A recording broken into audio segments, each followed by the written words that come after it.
It's Josh. I'm afraid to sit there by myself. Now, Billy, the cookout is over, dear. But it isn't over. Kita promised. Billy, it is 8 o'clock. Now, come on, all you boys. It's time you headed for home. Yeah, it's still not George! Oh, George, get to you. Oh, all right. Now, we're going to sing our closing Come on, kids. song. Everybody gather around.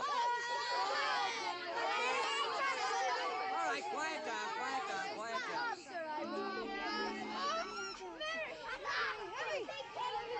Okay? Hey. Come on. Quiet down now. Everybody be good. We have to be gentle. We're going to sing our song. Give us a chord, George. Yeah.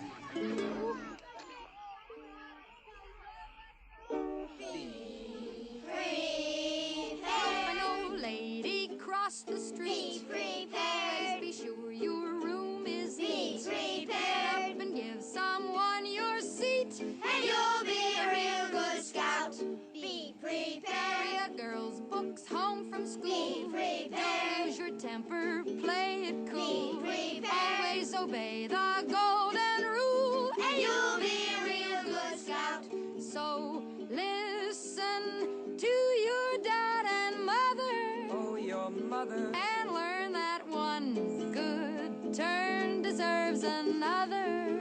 Another. Be Help prepared. with the dishes every night. Be prepared. Try shaking hands and stop a fight. Be prepared. Remember, two wrongs don't make a right, and there isn't any doubt That you'll be a real good scout. be Light prepared. up a fire with just two sticks. Be Find prepared. something broken you can fix. prepared. Smile at the teacher just for kicks. And you'll be a real good scout. Be prepared. Like everybody, every place. Prepared. Whatever color, creed, or Be race. prepared. If they're from Earth or outer space. And you'll be a real good scout. Just Love thy neighbor like a brother. Like a brother. You'll find that one good turn deserves another. Another. Be prepared. kind to dogs and cats. Be prepared. All of our doors have welcome mats. It's great to be alive, and that's something to sing about. It's fun to be a real good scout.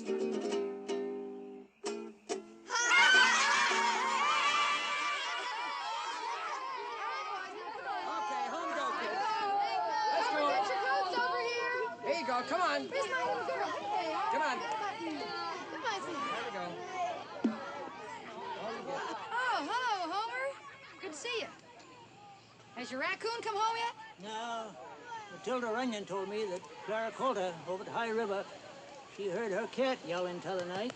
She always did like to frisk with cats, but Clara told Matilda that when she went outside, there's nothing but the cat. Well, he'll come home, Homer. He always does. How about some lobster? No, Lemonade, maybe? no, Come on, thanks. Sithy. No, thanks. I already had my supper. Oh, you I did? tell you, I only got a minute, Janie. I want to take Cynthia here up on the cliffs. You might get a... What's new, Homer? What's You new? better go on up to get down on the in a minute. Go on. Well, I tell you, What's the matter? What? it's Mr. Malone, Jenny. What about him? He wants rent Rent? For what? for the tracks where old 97 is setting. Well, it's his tracks, all right. Yeah, he says he wants $1 a foot, starting today. That'll be $230 by tomorrow. I'm sorry, Jenny. I'm awful sorry for you. Well, good night. Come on, Cynthia. Come on.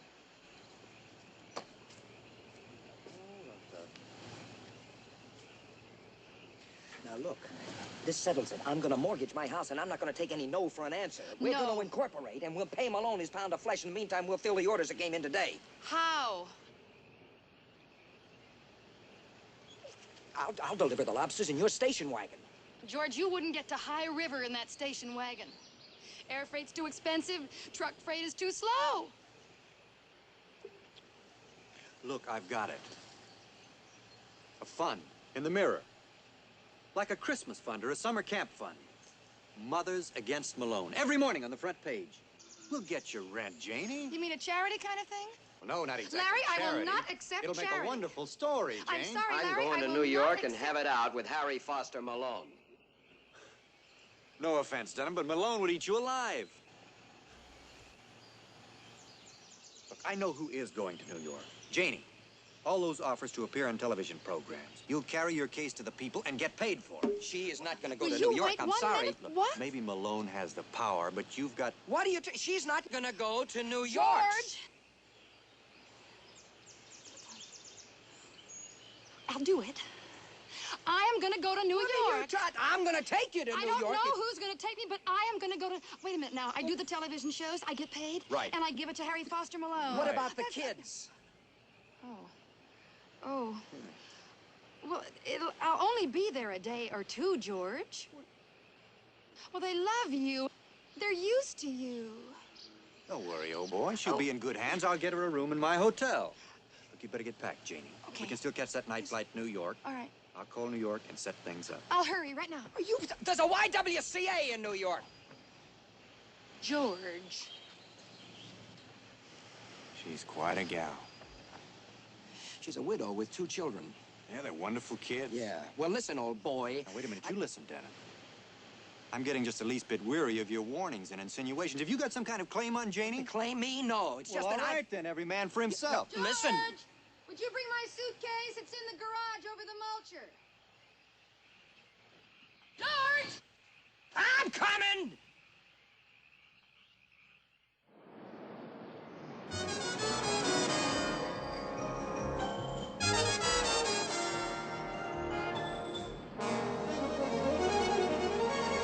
Of course, that's when he started charging rent for the tracks. All right, Jim.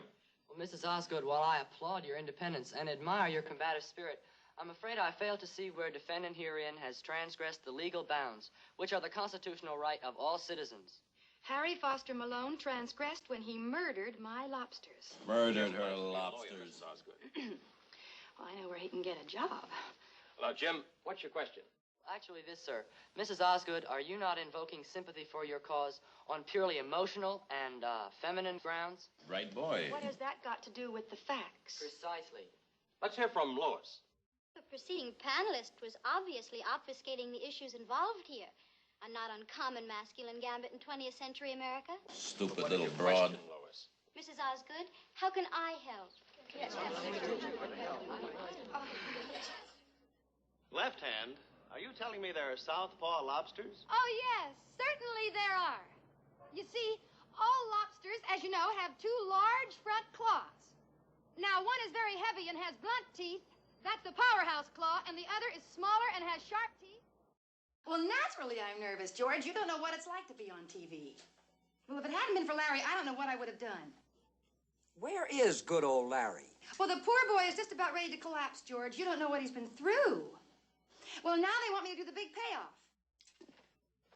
Well, Jane, you're a most persuasive young woman. Walt Framer has agreed to break precedent just this once, which means that the cash value of the prizes that Larry, your knight in shining armor, has won for you will be sent to Harry Foster Malone as rent immediately following the program.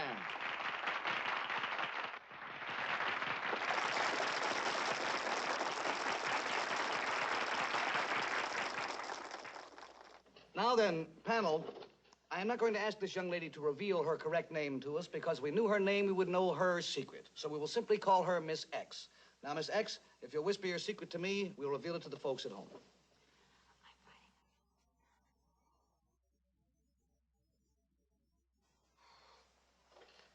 Panel, I think I must say that ordinarily we would not accept such a secret on our show. But I've been talking a great deal to this young lady backstage, and I tell you, by golly, I think she is right.